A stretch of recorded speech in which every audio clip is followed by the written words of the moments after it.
जी, औज़ुबिल्लाहि मिनश्शैतानिर्रजीम बिस्मिल्लाहिर्रहमानिर्रहीम। अस्सलामु अलैकुम प्यारे बच्चों, लाखों दरूद हज़रत मोहम्मद मुस्तफ़ा सल्लल्लाहु अलैहि वसल्लम पर और उनकी आल के ऊपर। हमारी chapter number 3 class second year के अंदर इंटीग्रेशन के ऊपर जो है वो डिस्कशन जो है वो जारी है। आज हम बेसिक कॉन्सेप्ट जो है वो इंटीग्रेशन के जो है वो सीखने जा रहे हैं, जिसके अंदर सबसे पहले हम लोग एक डेफिनेशन इसका कॉन्सेप्ट सीखेंगे कि एक्चुअली इंटीग्रेशन क्या चीज़ है और इसकी टाइप्स कितनी है, और फिर हम कुछ इसके रूल्स के बारे में डिस्कशन करेंगे। तो सबसे पहले ये बात याद रखें कि हमने इंटीग्रेशन की हमारे पास दो टाइप्स होती हैं। सबसे पहले जो हमारे पास होता है वो होता है indefinite integral. Indefinite integral and second जो होता है हमारे पास वो होता है डेफिनेट इंटीग्रल।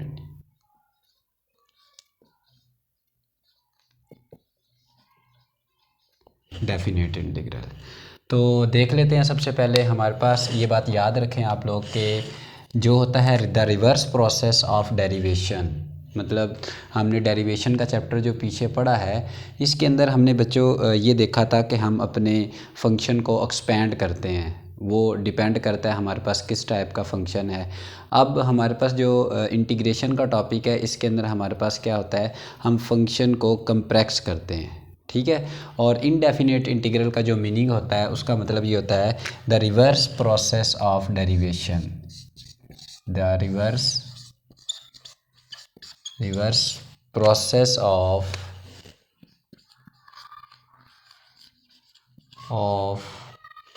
डेरिवेशन या derivative is called indefinite integral. Clear हो गई? I mean that indefinite integral. जबकि डेफिनेट इंटीग्रल के अंदर हमारे पास क्या होता है, area under the curve is called definite integral. अब हमारे पास जो 3.1 से लेके 3.5 तक जो काम हम करेंगे वो हमारे पास फर्स्ट काइंड होगी, मतलब हम इनडेफिनेट इंटीग्रल जो है वो फाइंड आउट करना सीखेंगे। और फिर जो हमारे पास 3.6 से लेके लास्ट ऑफ चैप्टर तक जो है हमारे पास वो बच्चों बात होगी किसकी, डेफिनेट इंटीग्रल की। कुछ बातें हमें इनडेफिनेट इंटीग्रल यूज़ स्टार्ट करने से पहले सीखनी पड़ेंगी। वो क्या होती हैं? सबसे पहले अगर मैं थोड़ा सा, चूँकि मैंने डेफिनेशन में क्या लिखा है, the reverse process of derivation is called indefinite integral. ठीक होगी बात? इसका मतलब क्या है? सबसे पहले हमें दो तीन चीज़ें इधर मैं रिकॉल कर दूँ। जब डेरिवेटिव फाइंड आउट किया था d/dx ऑफ कांस्टेंट, तो d/dx ऑफ कांस्टेंट हमेशा क्या होता है बच्चों, ज़ीरो के इक्वल होता है। ठीक होगी बात? जैसे एग्जांपल ले लेते हैं d/dx ऑफ 2, जो कि आपके पास किसके इक्वल होगा, ज़ीरो के इक्वल। इसी तरह अगर d/dx जो है वो वेरिएबल की पावर कांस्टेंट हो, मतलब जैसे x स्क्वायर मैंने लिखा है, तो हम इसके ऊपर यूज़ करते हैं बच्चों पावर रूल। ठीक होगी बात ये? अब पावर रूल में हमने क्या पढ़ा था कि जो पावर होती है वो कोफिशिएंट बनती है और पावर में से एक रिड्यूस करते हैं, और फिर पावर के बगैर जो फंक्शन होता है हमारा, वेरिएबल होता है जो या फंक्शन होता है, उसका हम क्या ले लेते हैं, डेरिवेटिव लेते हैं अलहदा से। चूँकि इधर पावर के बगैर x था तो इसलिए उसका डेरिवेटिव हमारा क्या था, 1, तो इस वजह से मैंने इधर इसको मेंशन नहीं किया। फिर हमने कोशेंट रूल देखा, प्रोडक्ट रूल देखा था। प्रोडक्ट रूल में हम क्या करते हैं कि अगर हमारे पास दो फंक्शन जैसे एक्स स्क्वायर और वाई स्क्वायर मल्टीपल में आ जाए तो हम फर्स्ट फंक्शन को सेम रखते हैं, दूसरे का डेरिवेटिव लेते हैं, नेगेटिव दूसरे को सेम रखते हैं और पहले का डेरिवेटिव लेते हैं। इसी तरह अगर हमारे पास u/v मतलब फ्रैक्शन की फॉर्म में दो फंक्शंस आ जाते हैं तो हम उसका डेरिवेटिव कैसे लेते हैं, हम कोशेंट रूल यूज़ करते हैं। और कोशेंट रूल क्या होता है कि v का स्क्वायर, ठीक होगी बात ये, और फिर मतलब डिनोमिनेटर वाले फंक्शन का square, denominator as is, numerator का derivative, then numerator as it is, और डिनोमिनेटर का हम क्या ले लेते हैं, डेरिवेटिव ले लेते हैं। ठीक है, तो इसको हम लोग क्या बोलते हैं जी, कोशेंट रूल। Quotient rule. और ये हमारा बच्चों क्या था, प्रोडक्ट रूल कहलाता है, जबकि ये हमने पावर रूल देखा था। ठीक होगी बात। ये एक्चुअली ये तीनों लॉज जो है ना, और ये हमारे सबसे ज़्यादा जो है वो इंटीग्रेशन डेरिवेशन और डेरिवेशन के अंदर यूज़ होते हैं। ठीक है, इसके बाद कुछ और चीज़ें हमने देखी थी कि अगर हमारे पास लेट सपोज़ कांस्टेंट की पावर वेरिएबल आ जाती है तो हम डेरिवेटिव कैसे लेते थे कि पहले पूरे का पूरा फंक्शन सेम, फिर ln ऑफ बेस रखते थे और फिर पावर का डेरिवेटिव ले लेते थे। इसके बाद इसकी एग्जांपल देख लेते हैं। जैसे आप सपोज़ कर लें आपके पास होता था 2 raise to the power x, तो डेरिवेटिव अगर इसका लेना है बेटा तो हम क्या करेंगे, सबसे पहले फंक्शन को रखेंगे सेम, ये पूरे का पूरा एज इट इज़ आ जाएगा। फिर ln of constant, ln of constant मैंने लिखा हुआ है, ये 2 लिख दिया मैंने, इधर ln ऑफ कांस्टेंट कर दे तो कांस्टेंट हमारा 2 है तो मैंने ln ऑफ 2 लिख दिया है, multiply d by D x of variable. What is the variable, X variable, तो हम इधर क्या लिखेंगे, फिर एक्स लिख देंगे। तो एक्स का वेरिएबल चूँकि 1 होगा तो इसका derivative 2 raise to the power ln of 2 हो जाएगा। उसके बाद हमारे पास अगर डेरिवेटिव हमने लेना है वेरिएबल पावर वेरिएबल का, तो हम क्या करते हैं, taking ln on both side. ठीक है, for example X D by D X हमने लेना है X raise to the power X का। ठीक है, तो हम टेकिंग ln से इसको सॉल्व करते हैं, क्योंकि जब हम लोग इसका ln लेंगे, सपोज डैट कि ये y के इक्वल है, तो हम क्या करेंगे, ln ऑफ y ले लेंगे और इधर भी क्या आ जाएगा, ln ऑफ y। अब आपको पता है कि ये ln of y as it is रहता है और ये जो पावर है ये बेस में चली जाती है, ये ln का रूल है उसकी वजह से। बाकी सिंप्लीफिकेशन हम लोग बार बार अपनी एक्सरसाइजेज के अंदर कर चुके हैं। आप सोच रहे होंगे सर डेरिवेटिव का आपने यूज़ किया है, डेरिवेटिव का कॉन्सेप्ट हम लोग सीख रहे हैं, लेकिन आपने तो सॉरी इंटीग्रेशन का हम लोग कॉन्सेप्ट सीख रहे हैं, लेकिन हमने डेरिवेटिव क्यों किए हैं, तो ये बताना बहुत ज़रूरी था, चूँकि इसी के बिहाफ के ऊपर हमारा जो है वो इनडेफिनेट इंटीग्रल जो है वो रिलाई करेगा। एक और चीज़ इधर मैं आपको बता दूँ, वो क्या है कि अगर फॉर एग्ज़ाम्पल हम डेरिवेटिव लेना चाहते हैं किसका बच्चों, एक्सपोनेंशियल का, मतलब एक्सपोनेंशियल फंक्शन का, E raise to the power A X, suppose that आपके पास कोई फंक्शन आ गया। अगर अब आप इसका डेरिवेटिव लेना चाहते हैं तो क्या रूल था, हमने देखा कि फ़र्स्ट पूरे का पूरा फंक्शन हम सेम रखते हैं, जिस तरह फंक्शन होता है एज इट इज़ हम उसको लिख देते हैं। ठीक है, और फिर हम देखते हैं कि पावर का डेरिवेटिव लेते हैं, मतलब E raise to the power A X है इधर, तो हम डेरिवेटिव लेंगे इसका ए एक्स का, तो ए एक्स का विद रिस्पेक्ट टू डेरिवेटिव जो था हमारे पास वो ए आया था, तो हम इसका आंसर क्या लिखते थे, A E raise to the power A X. ठीक हो गई बात ये। और लास्ट बात जो है इसके बाद हम इंटीग्रेशन की तरफ बढ़ रहे हैं, D by D x of sine x अगर लेना है। ठीक है, तो मान लेते हैं कि अगर साइन ऑफ ए एक्स आता था तो हम इसका डेरिवेटिव लेते थे, तो ये कॉज ऑफ ए एक्स, और फिर बच्चों हम किसका डेरिवेटिव लेते हैं, ये जो एंगल में आपके पास गिवन होता है, तो एंगल में क्या है आपके पास ए एक्स है, तो इसका डेरिवेटिव आपके पास ए आएगा। इसका मतलब है ए कॉज ऑफ ए एक्स जो है ना वो डेरिवेटिव होगा किसका, साइन ऑफ ए एक्स का। अब ये रूल्स जो है आपने अच्छे तरीके से अगर समझ लिए हैं, अगर आपको समझ नहीं आई तो काइंडली वीडियो को थोड़ा पीछे करें और रूल्स को अच्छे तरीके से अपने माइंड में बिठाएं, क्योंकि इसी के बिहाफ के ऊपर अब हम इनडेफिनेट इंटीग्रल के कुछ रूल्स देखने जा रहे हैं। तो इसके लिए सबसे पहले मैं कुछ फंक्शन ले लेता हूँ। सबसे पहले हम सीखेंगे जी कि पावर रूल कैसे अप्लाई किया जाता है। ठीक है, तो ये डेफिनेशन भी हम हटा लेते हैं क्योंकि इसका वर्क हमारे पास बहुत आगे जाके आएगा। तो पावर रूल सबसे पहले सीख लेते हैं।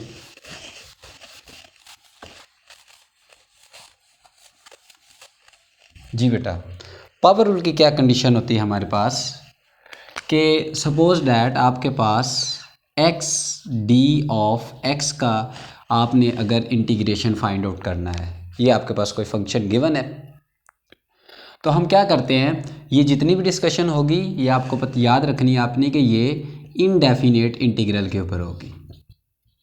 किसके ऊपर, इनडेफिनेट इंटीग्रल के ऊपर। अब इंडेफिनेट इंटीग्रल के अंदर suppose that x d of x है आपके पास, तो पावर रूल हम इसके अंदर अप्लाई करते हैं। पावर रूल क्या कहता है कि अगर जो भी फंक्शन आपके पास गिवन है उसकी पावर के अलावा, जैसे इसकी पावर 1 है, अगर वेरिएबल का डेरिवेटिव साथ एग्जिस्ट कर रहा हो तो हम उसकी पावर के अंदर एक ऐड करते हैं और उसी से बच्चों क्या कर देते हैं, डिवाइड कर देते हैं। वंस अगेन, अगर पावर के बगैर एक्स जो वेरिएबल है उसका डेरिवेटिव अगर साथ इधर एग्जिस्ट कर रहा हो तो हम पावर में एक ऐड करते हैं और उसी से जो पावर में जो आंसर आता है उससे डिवाइड कर देते हैं। तो देखें ज़रा, अब इधर आपके पास क्या एग्जिस्ट कर रहा है, 1, ठीक है ना। तो x का डेरिवेटिव अगर विद रिस्पेक्ट टू x लिया जाए, विद रिस्पेक्ट टू dx, अगर x का डेरिवेटिव लो तो ये बनता है आपके पास क्या बच्चों, 1। तो अब मैं इधर ना अपनी तरफ से सपोज करता हूँ कि एक 1 जो है वो एग्जिस्ट कर रहा है, क्योंकि आपको पता है जब भी वेरिएबल का कोई कोफिशिएंट आपके पास ना हो तो आप कोफिशिएंट 1 रख सकते हैं। तो ये आ गया आपके पास 1, ठीक है, और d of x as it is. देखें ज़रा, पावर के बगैर, इस पावर के बगैर डेरिवेटिव क्या है, 1, वो इधर एग्जिस्ट कर रहा है। तो अब हम इसी तरह पावर के ऊपर एक ऐड कर देंगे पावर के अंदर और उसी से बच्चों क्या कर देंगे, उसको डिवाइड, मतलब 1 + 1 अपॉन्स 1 + 1। और एक कांस्टेंट ऑफ इंटीग्रेशन जो है वो हम इनडेफिनेट इंटीग्रल को जब भी सॉल्व करते हैं तो अपनी तरफ से ऐड करते हैं। ये क्यों करते हैं इसका आंसर मैं अभी आपको बताता हूँ। तो इसको सिंप्लीफाई करेंगे तो x² और इधर क्या आ जाएगा बच्चों आपके पास 2 आ जाएगा और प्लस क्या आएगा आपके पास c आ जाएगा। ये इसका आंसर बन गया। ठीक होगी बात ये। चलिए पहले ये सीख लेते हैं कि हमारे पास ये c क्यों ऐड करते हैं, फिर 2-3 क्वेश्चन हम पावर रूल के ऊपर कर लेते हैं। तो क्या है, वंस अगेन c क्यों ऐड करते हैं। देखिए, अगर मैं फॉर एग्जांपल ये लिखूँ x², क्या लिख दूँ आपके पास, x² लिख देता हूँ, या मैं लिख देता हूँ बच्चों आपके पास 2x, क्या लिख देता हूँ, 2x लिख देता हूँ, ठीक है जी। अब मुझे ये बात बताएं कि इस 2x का जो डेरिवेटिव है वो क्या आएगा, ज़रा सोचें आप लोग। बल्कि 2x ना लें आप लोग, आप ले लें x² ले लें फॉर एग्जांपल। अब इसका ज़रा डेरिवेटिव लें, क्या आएगा, पावर रूल क्या कहता है, अगर d/dx ऑफ x² लेना है तो क्या आएगा आपके पास, 2 बेस में चला गया मतलब कोफिशिएंट बना, और x में से पावर में से एक कम करना है, तो बच्चों क्या बनेगा, 2x⁻1 बन जाएगा। क्या बनेगा, 2x की पावर क्या बन जाएगा आपके पास, 1 बन जाएगा। ये बात क्लियर हो गई। अब अगर मैं इसका लेना चाहूँ क्या, इंटीग्रेशन, फॉर एग्जांपल मैं क्या कहता हूँ, 2x है आपके पास, ठीक है, तो इसकी अगर इंटीग्रेशन करना चाहते हैं। अब सपोज डैट कि अगर इसके अंदर एक 1 ऐड कर लिया जाए तो इधर डेरिवेटिव में क्या आएगा आपके पास, 0, इधर भी बच्चों क्या आ जाएगा आपके पास, 0 आ जाएगा। ये बात क्लियर हो गई। वंस अगेन, d/dx हमने लेना है किसका, x² + 1 का। तो पावर रूल हमने अभी पीछे क्या पढ़ा है कि पावर बन जाती है कोफिशिएंट और पावर में से क्या करते हैं हम लोग, कम करते हैं, और फिर पावर के बगैर का डेरिवेटिव लेते हैं तो वो 1 आता है, तो वो इधर एग्जिस्ट कर रहा है तो हमने इधर 1 इस वजह से नहीं लिखा, और प्लस का c हम लोग क्या कर देंगे, इसमें जो 1 था उसका डेरिवेटिव लिख दिया। तो हमारे पास बना जी 2x1, ठीक है। अब इस 2x1 का अगर हमने लेना हो इंटीग्रल, सपोज डैट हमें ये चीज़ बोला जाता है। अब हम क्या रूल पढ़े हमने कि पावर के बगैर वेरिएबल जो है उसकी पावर देखें क्या है बच्चों, इधर 1 है, क्या इधर 1 है। तो अब हम जैसे डेरिवेटिव में कांस्टेंट को बाहर लिखते हैं, इसको भी क्या कर लेते हैं बच्चों, बाहर कर लेते हैं। तो हम इसको ये लिख सकते हैं x d ऑफ x। अब पावर में क्या है, 1 है। देखें 1 के बगैर x है ना वेरिएबल, तो वेरिएबल का डेरिवेटिव d/dx ऑफ x क्या निकला है हमारे पास, 1। तो 1 इधर एग्जिस्ट कर रहा है। इसका मतलब क्या हुआ कि हम जो है वो इसकी पावर में एक ऐड कर सकते हैं और उसी से क्या करेंगे, डिवाइड करेंगे। तो 1 + 1 और ये इधर आपके पास 2 आ गया, ठीक है ना। तो इसको क्या लिखोगे, 2x²/2। अब ये 2 इस 2 के साथ क्या हो जाएगा, कैंसिल, तो आंसर क्या बचेगा, x²। बात समझ आई है। लेकिन देखें अब रिवर्स प्रोसेस के अंदर अगर हम जाएं तो x² जो है ना वो 2x का किसका डेरिवेटिव था, x² का। 2x जो है वो डेरिवेटिव किसका था, एक्स स्क्वेयर का, मतलब इसको अगर लिखूं तो ये सिर्फ 2x रह जाता है। लेकिन एक कांस्टेंट जो है ना वो 1 वो एग्जिस्ट कर रहा था इस फंक्शन के अंदर। चूंकि कांस्टेंट का डेरिवेटिव हमेशा 0 होता है, मैं इधर 1 लिखूं, 1000 लिखूं, 2000 लिखूं, या कोई भी इंटीजर या नेगेटिव वाला पॉजिटिव वाला नंबर डेसिमल भी अगर मैं ऐड करूं तो उसका डेरिवेटिव क्या होगा, हमारा 0 होगा। तो इस वजह से अगर वो 0 होगा तो फिर इधर कोई ना कोई कांस्टेंट क्या करता है, एग्जिस्ट करता है रिवर्स प्रोसेस के अंदर। तो हम जब भी इंटीग्रेशन करते हैं तो उसके अंदर एक सी अपना क्या कर देते हैं बच्चों, ऐड कर देते हैं। ये बात आपको क्लियर हो गई। अब एक दो एग्जांपल जो है वो पावर रूल से रिलेटेड हम फर्दर करते हैं। इसको मैं ज़रा रब कर लूँ और पावर रूल के ऊपर थोड़ी सी वर्किंग हम लोग और कर लेते हैं।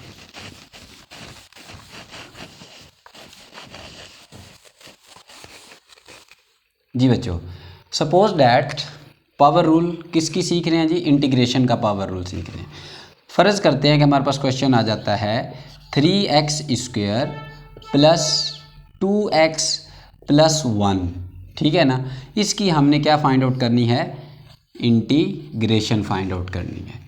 तो सबसे पहले जिस तरह डेरिवेटिव के अंदर हर फंक्शन के ऊपर डेरिवेटिव अप्लाई करते हैं ना, डी बाई डी एक्स, इसके ऊपर इसके ऊपर इसके ऊपर, तो इसके अंदर भी हम लोग क्या करेंगे, अप्लाई कर लेंगे। तो क्या आएगा, 3x square D of X plus 2x integral D of X plus 1 D of x, और इधर भी बच्चों क्या ऐड कर लेंगे हम लोग, इंटीग्रल जो है वो ऐड कर लेंगे। ये बात आपको समझ आ गई होगी।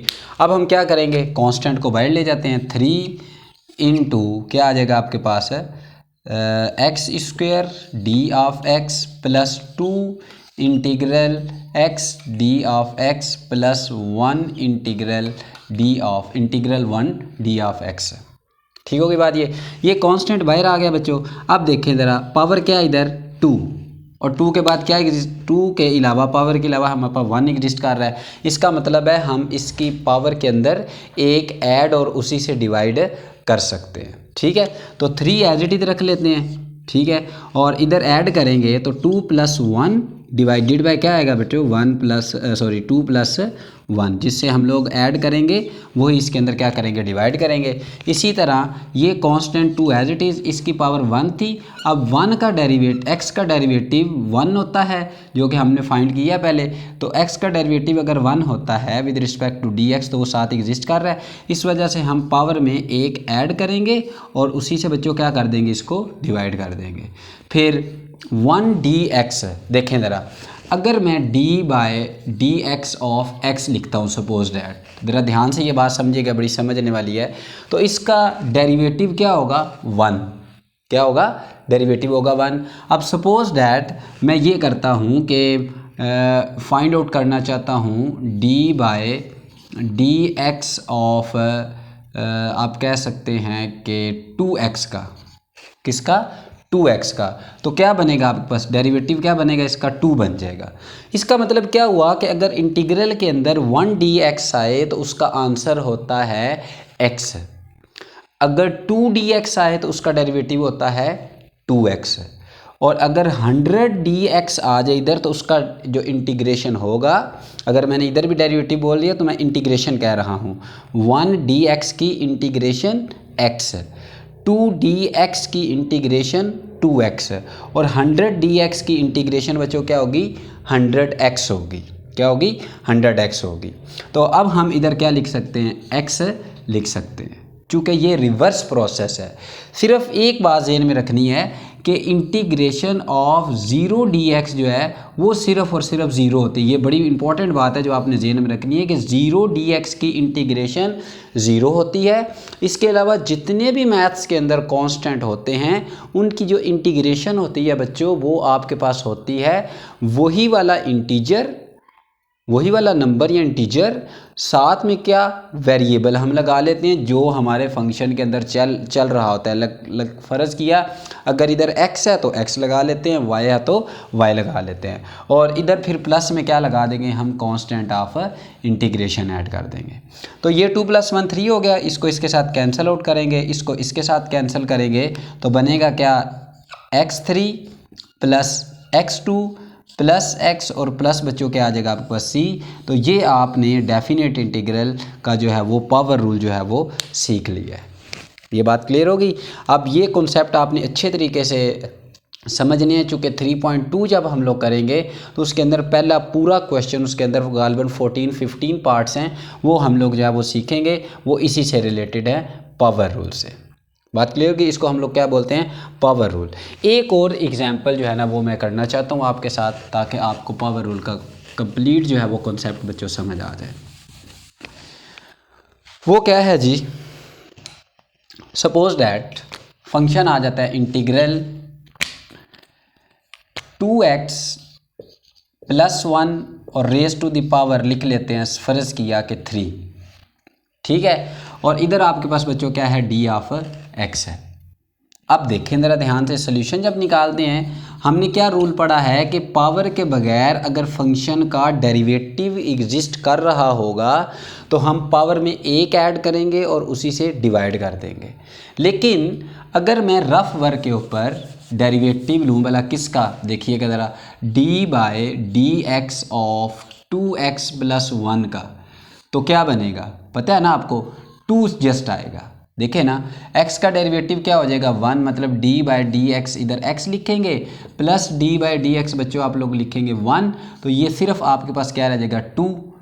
तो 2x + 1 का डेरिवेटिव क्या आया हमारे पास जी 2। लेकिन इधर तो हमारे पास कोई 2 एग्जिस्ट नहीं कर रहा, कोई एग्जिस्ट कर रहा है नहीं।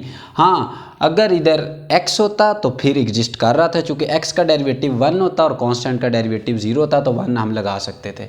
अब चूँकि नहीं है तो ऐसी कंडीशन में हम मल्टीप्लाइंग एंड डिवाइडिंग बाय 2 करेंगे हम लोग, मल्टीप्लाइंग एंड डिवाइडिंग बाय 2 करेंगे हम लोग। तो जो डिवाइड वाला है उसको बच्चों हम लोग बाय लिख लेंगे इंटीग्रल, और इधर बच्चों क्या आ जाएगा 2 × 2x + 1 और ऊपर क्या आ जाएगा आपके पास 3d ऑफ x है। हाँ जी, अब जो है ना आपके पास पावर के बगैर जो फंक्शन 2x + 1 है उसका डेरिवेटिव एग्जिस्ट कर रहा है। इसका मतलब क्या हुआ कि हम पावर के अंदर एक ऐड करेंगे और उसी से डिवाइड। अब आपके जहन में आ रहा होगा कि बच्चों ये सर 2 किधर चला जाएगा, तो भाई इसने रूल कंप्लीट किया है। ये रूल जब कंप्लीट होगा तो ये 2 ऑटोमेटिकली ख़त्म हो जाता है। बात समझ रहे हैं ना ये, तो जब ये रूल कंप्लीट करता है तो ये वाला 2 ऑटोमेटिकली क्या होता है, ख़त्म हो जाता है। ये बात आपने जहन में रखनी है। तो अब हम क्या करेंगे 2x + 1 बच्चों, और 3 + 1 आ गया डिवाइडेड बाय 3 + 1, और ये जो 1/2 था ये हमने बाहर ही लिख दिया। इधर इक्वालिटी का साइन यूज़ कर लेते हैं, 1/2 एज इट इज़। इधर क्या आएगा 2x + 1 raise to the power 4, बेटा इधर क्या आ जाएगा आपके पास 4 आ जाएगा। ये बात क्लियर हो गई। अब हम क्या करेंगे, इसके नीचे 1 लगा सकते हैं तो इसको रेसिप्रोकल में लिख लेंगे और इधर एक c ऐड करेंगे। ये हमेशा इनडेफिनेट इंटीग्रल को जब सॉल्व करेंगे तो c ऐड करें। क्यों करते हैं ये मैंने आपको डिटेल से समझा दिया। अगर आपको समझ नहीं आई तो वीडियो को पीछे करके आप लोग चेक कर सकते हैं दोबारा से। अब इसको क्या लिख सकते हैं आप लोग, 1/2 मल्टीप्लाई 1/4 आ जाएगा, चूँकि ये ऊपर जाके क्या हो जाएगा रेसिप्रोकल हो जाएगा। और इधर बच्चों क्या आएगा आपके पास 2x + 1 raise to the power 4 और प्लस c। इसको सिंप्लीफाई करेंगे तो 1/8 × 2x + 1 raise to the power c 4, और पावर में हमने एक जो इसके साथ c जो है बच्चों वो क्या कर दिया है, ऐड कर दिया है। ये बात आपको समझ आ गई है। तो यही चीज़ जी हमारे पास क्या होता है, पावर रूल है। अब आप बड़े सुकून से, जिन्होंने डेरिवेशन का चैप्टर अच्छे तरीके से समझ लिया है, अगर इस फंक्शन का डेरिवेटिव लोगे तो बच्चों ये आपके पास आ जाएगा। ये बात ध्यान में रखनी है आपने, इस फंक्शन का अगर आप डेरिवेटिव लेंगे तो आपके पास ये वाला फंक्शन बन जाएगा। अच्छा जी, अगला है हमारे पास जो हम सीखने जा रहे हैं वो है जी exponential rule. Suppose that exponential rule की इंटीग्रेशन जो है वो किस तरह की जाती है ये देखेंगे हम लोग। फ़र्ज़ करते हैं कि e⁻⁴ इसकी जो है वो इंटीग्रेशन हम लोगों ने करनी है। तो अभी मैंने आपको समझाया था कि डेरिवेटिव का एक्सपोनेंशियल का रूल क्या है कि फंक्शन पूरे का पूरा हम क्या रखते हैं, सेम रखते हैं, ठीक है, और फिर जो पावर होती है उसका डेरिवेटिव लेते हैं। तो इसमें भी बच्चों ऐसे ही करना है आपने कि फंक्शन को पहले सेम रखेंगे और फिर पावर का क्या लेंगे, डेरिवेटिव। अच्छा, डेरिवेशन के अंदर पावर का जो डेरिवेटिव लेते हैं उसका जो आंसर आता है वो करते हैं मल्टीप्लाई। चलिए कर लेते हैं इसको, E raise to the power A X apply करते हैं जी, डी बाय डी एक्स आ गया।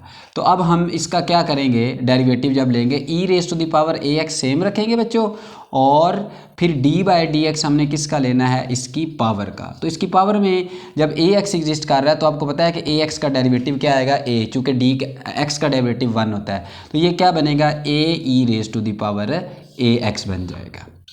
ये बात क्लियर हो गई। अच्छा, अगर इंटीग्रेशन करनी है तो बड़ा आसान है भाई, चूँकि रिवर्स प्रोसेस है। आपके जहन में सवाल होगा, अब मुझे बताएं ज़रा मल्टीप्लिकेशन का रिवर्स क्या होता है, डेरिवेटिव, डिवीजन। तो जब डेरिवेटिव लेते हैं तो जो पावर का डेरिवेटिव है तो उसको मल्टीप्लाई करते हैं, लेकिन इधर डिवाइड कर देते हैं जो पावर का डेरिवेटिव आता है।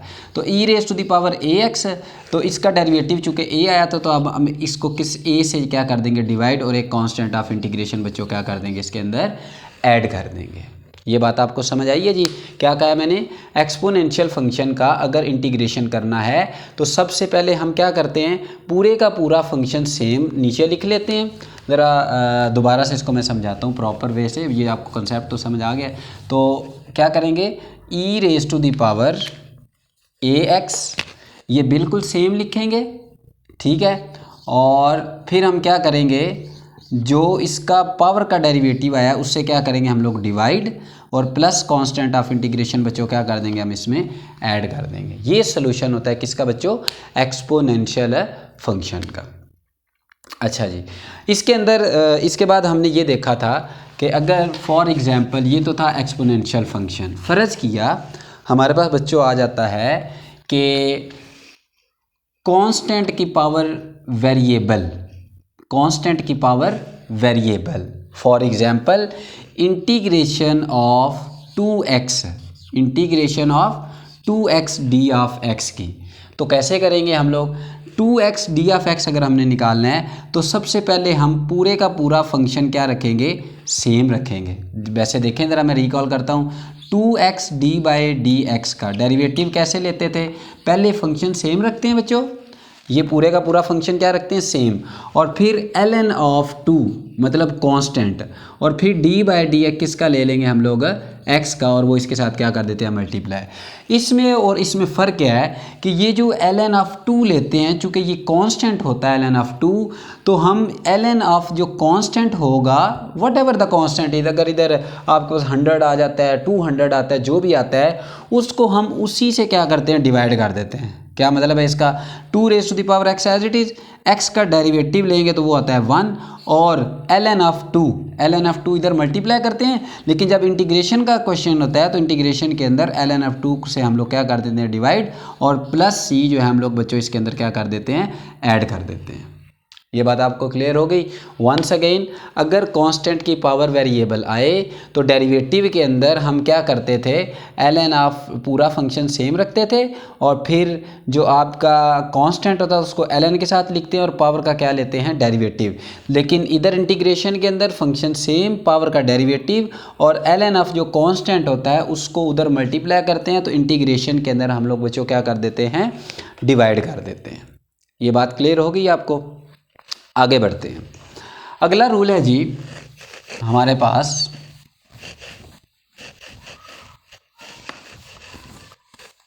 नेक्स्ट जो हमारे पास रूल है वो ये है कि अगर फॉर एग्जांपल कभी कभार ऐसा हो, हमें क्वेश्चन के अंदर इस तरह आ जाए, F dash of x over F of x exist कर जाए फंक्शन के अंदर, F dash of x over F of x d of x. तो क्या मतलब है इसका भाई, नीचे वाले फंक्शन का अगर डेरिवेटिव ऊपर एग्जिस्ट कर रहा हो, नीचे वाले फंक्शन का डेरिवेटिव अगर ऊपर एग्जिस्ट कर रहा हो तो याद रखिएगा, ये रूल है इसका, ln of F of X plus C हम लोग कर देते हैं। ये एक्चुअली आता सब्स्टिट्यूशन से है, लेकिन इस लेवल के ऊपर आपको ये बात जो है वो याद रखनी है। सब्स्टिट्यूशन वाला मेथड जब हम लोग सीखेंगे तो उसमें आपको ये बात क्लियर होगी कि एक्चुअली ये होता क्यों है।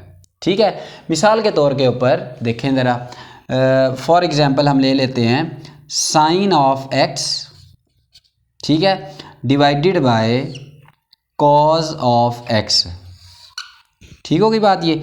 अब मुझे बताएं, यहाँ इसको इंटरचेंज कर लें ज़रा ताकि आपको बहुत अच्छे तरीके से समझ आ जाइए।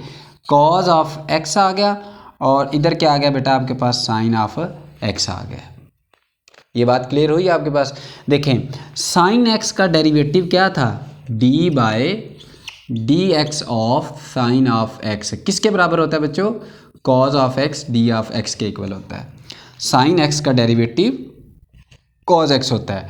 इधर क्या है, नीचे वाले फंक्शन का अगर ऊपर डेरिवेटिव एग्जिस्ट कर रहा हो तो उसको L N into F of X plus C लिखते हैं। बात क्लियर हुई। तो अब हम क्या करेंगे बच्चों, इसको लिखेंगे l N into sine of x लिख देंगे और प्लस आपके पास एक सी क्या कर देंगे, ऐड कर देंगे। तो इसका मतलब क्या निकला कि इसको लिख सकते हैं हम लोग cot x d of x. तो कॉट एक्स का डेरिवेटिव जो है वो हमारे पास क्या बनेगा, l N into sine of x और प्लस बच्चों क्या आ जाएगा आपके पास, सी आ जाएगा। This is the rule for l n function.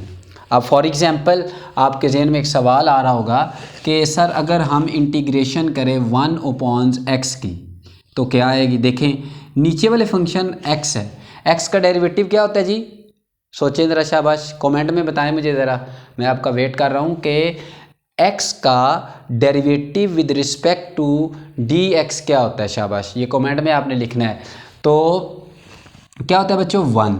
अब 1 इधर एग्जिस्ट कर रहा है ना, तो हम क्या करेंगे, इसको एल एन ऑफ एक्स लिख देंगे और प्लस सी इसमें क्या कर देंगे, ऐड कर देंगे। ठीक है ना। तो एल एन एक्स का डेरिवेटिव क्या होता था, 1/x। बात क्लियर हो गई। तो ये चीज़ है आपके पास। वैसे भी ये हमारे पास कुछ रूल्स थे डेरिवेटिव के। अब हम थोड़ा सी एक दो एग्जांपल्स जो है ना वो और देखेंगे कि हमें कैसे पता चलेगा कि हमारा डेरिवेटिव। बच्चों मैंने आपसे बार बार क्लास के अंदर कहा था कि अगर जिस बच्चे का चैप्टर नंबर 2 स्ट्रॉन्ग है उसके लिए चैप्टर नंबर 3 बिल्कुल जो है ना वो आसान हो जाएगा। उसको 80% जो है वो बच्चों इंटीग्रेशन आती है। कैसे, वो देख लेते हैं। सपोज डैट 1/1 + x² आ जाता है, डी ऑफ एक्स आता है। ठीक है जी, 1/1 + x² डी ऑफ एक्स हमारे पास कोई इंटीग्रेशन हमें करनी है। तो हमने सबसे पहले ये सोचना है 80% भाई आपके डेरिवेटिव इधर एग्जिस्ट कर रहे हैं। ठीक है, कुछ सब्स्टिट्यूशन चेंज हो जाएंगी, उनमें हम लोग डिस्कशन के अंदर हम लोग उसको जो है वो देख लेंगे। देखें ज़रा 1/1 + x² है। अब देखें d/dx of tan inverse of x देखें किसके इक्वल होता था, 1/1 + x²।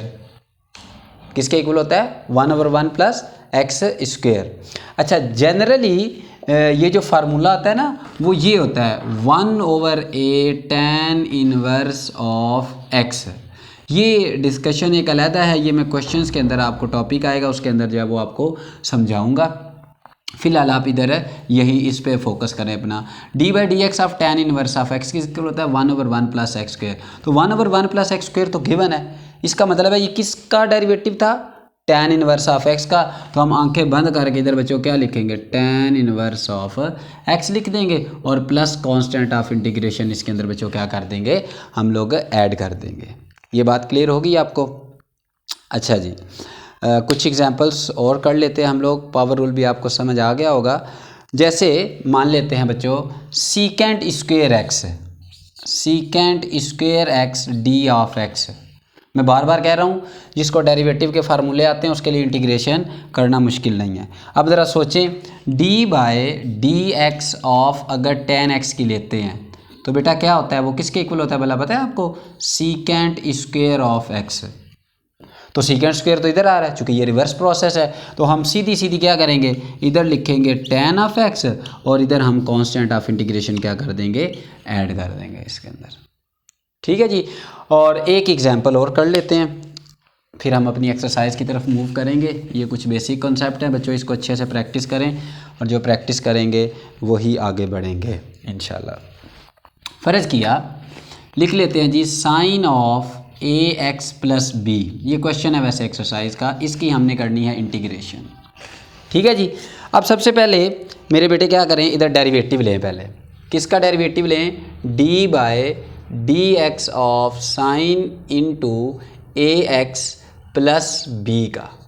तो क्या आएगा, साइन का डेरिवेटिव क्या होता है बच्चों, cos into A x plus B. A x plus क्या आएगा आपके पास, बी आ जाएगा। ठीक है जी। अब आप क्या करोगे कि डी बाय डी एक्स किसका लोगे आप लोग, थोड़ा सा मैं इसको इधर करता हूँ ताकि आपको समझ आ जाए। इसका रफ वर्क इधर कर लेते हैं। डी बाय डी एक्स लेना है हमने किसका, sine into A x plus B का। किसका लेंगे बच्चों, ए एक्स प्लस बी का हम लोग क्या लेंगे, डेरिवेटिव लेंगे। तो क्या होगा, साइन इंटू साइन का derivative cos into A x plus B. अब डेरिवेटिव किसका लेते हैं, आपको याद है रूल ना, कि जब हम ट्रिग्नोमेट्रिक फंक्शन का डेरिवेटिव लेते हैं तो पहले पूरे फंक्शन का डेरिवेटिव और फिर एंगल का डेरिवेटिव। तो ए एक्स प्लस बी जो है ना वो इधर एग्जिस्ट कर रहा है। ठीक है, तो क्या आएगा, cos into A x plus B, और ए जो है ना वो इधर आ जाएगा। क्यों, क्योंकि ए एक्स का डेरिवेटिव लेंगे तो एक्स का डेरिवेटिव 1 और कांस्टेंट का डेरिवेटिव हमारा 0 होता है, तो इस वजह से हम इधर ए आपके पास आ जाएगा। हाँ, इधर हम क्या करते थे, इसका डेरिवेटिव आता था ए cos into A x plus B. इसको ज़रा सोचें, ठीक है ना। अब लेकिन याद रखें, इंटीग्रेशन ऑफ साइन एक्स जो है वो बराबर होती है माइनस कॉज ऑफ एक्स के इक्वल होती है। चूँकि ये रिवर्स प्रोसेस है तो प्लस का रेसिप्रोकल जो होता है वो उलट होता है, जो उसका इन्वर्स होता है वो नेगेटिव होता है। क्या होता है, नेगेटिव का जैसे मल्टीप्लिकेशन का डिवीजन होता है। तो इसी तरह जब साइन एक्स की इंटीग्रेशन लेते हैं तो वो क्या आती है आपके पास, माइनस कॉज एक्स होती है। और जब आप कॉज एक्स की इंटीग्रेशन करते हैं तो बच्चों याद रखिएगा ये साइन एक्स होता है, डेरिवेटिव बताया ना, कॉज एक्स का डेरिवेटिव माइनस साइन एक्स होता था। ठीक है ना, लेकिन इधर उलट है थोड़ा सा।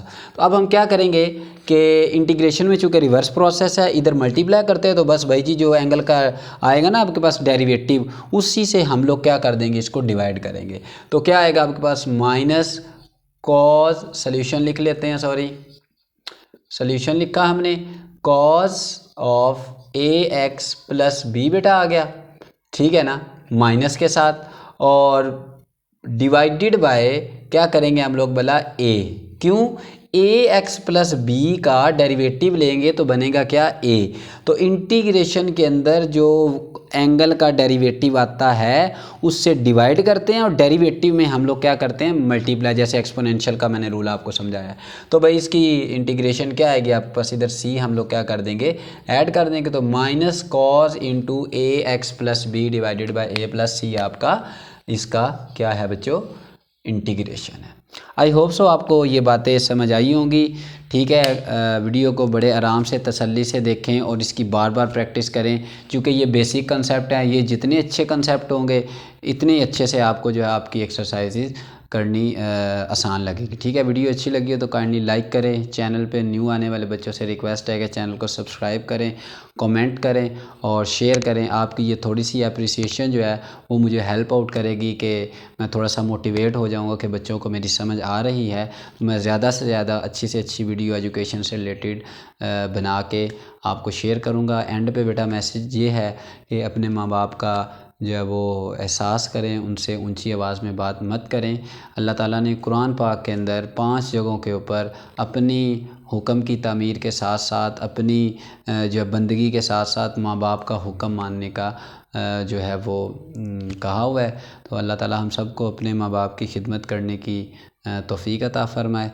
अब तक के लिए इतना ही। अगली वीडियो के अंदर इंशाल्लाह एक्सरसाइज 3.2 से हम लोग अपना चैप्टर जो है वो आगे बढ़ाएंगे। अल्लाह हाफिज़।